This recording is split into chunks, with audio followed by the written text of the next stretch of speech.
SC మహిళ, మరి ఆమెను కనీసం పార్లమెంటు కొత్త భవనం ఓపెనింగ్ చేసేటప్పుడు కూడా మోడీ ఆమెను పిలవలేదు.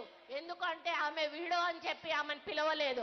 మరి ఎక్కడైతే అయోధ్యలో రాముడి గుడి ఓపెనింగ్ ఉందో అక్కడికి కూడా ఆమెను పిలవలేదు.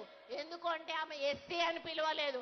అంటే ఈరోజు నరనరాన బీజేపీలో కులాల యొక్క రక్తం యొక్క మరి ఆలోచనలు పాతుకుపోయి ఉన్నాయి.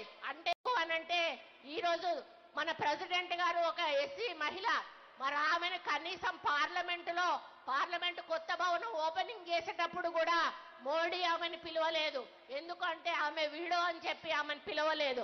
మరి ఎక్కడైతే అయోధ్యలో రాముడి గుడి ఓపెనింగ్ ఉందో అక్కడికి కూడా ఆమెను పిలవలేదు. ఎందుకంటే ఆమె ఎస్సీ అని పిలవలేదు. అంటే ఈరోజు నరనరాన బీజేపీలో కులాల యొక్క రక్తం యొక్క మరి ఆలోచనలు పాతుకుపోయి ఉన్నాయి. అంటే అసలైన తొలి వెలుగు. ఫాలో వాట్సాప్ @తొలి వెలుగు official.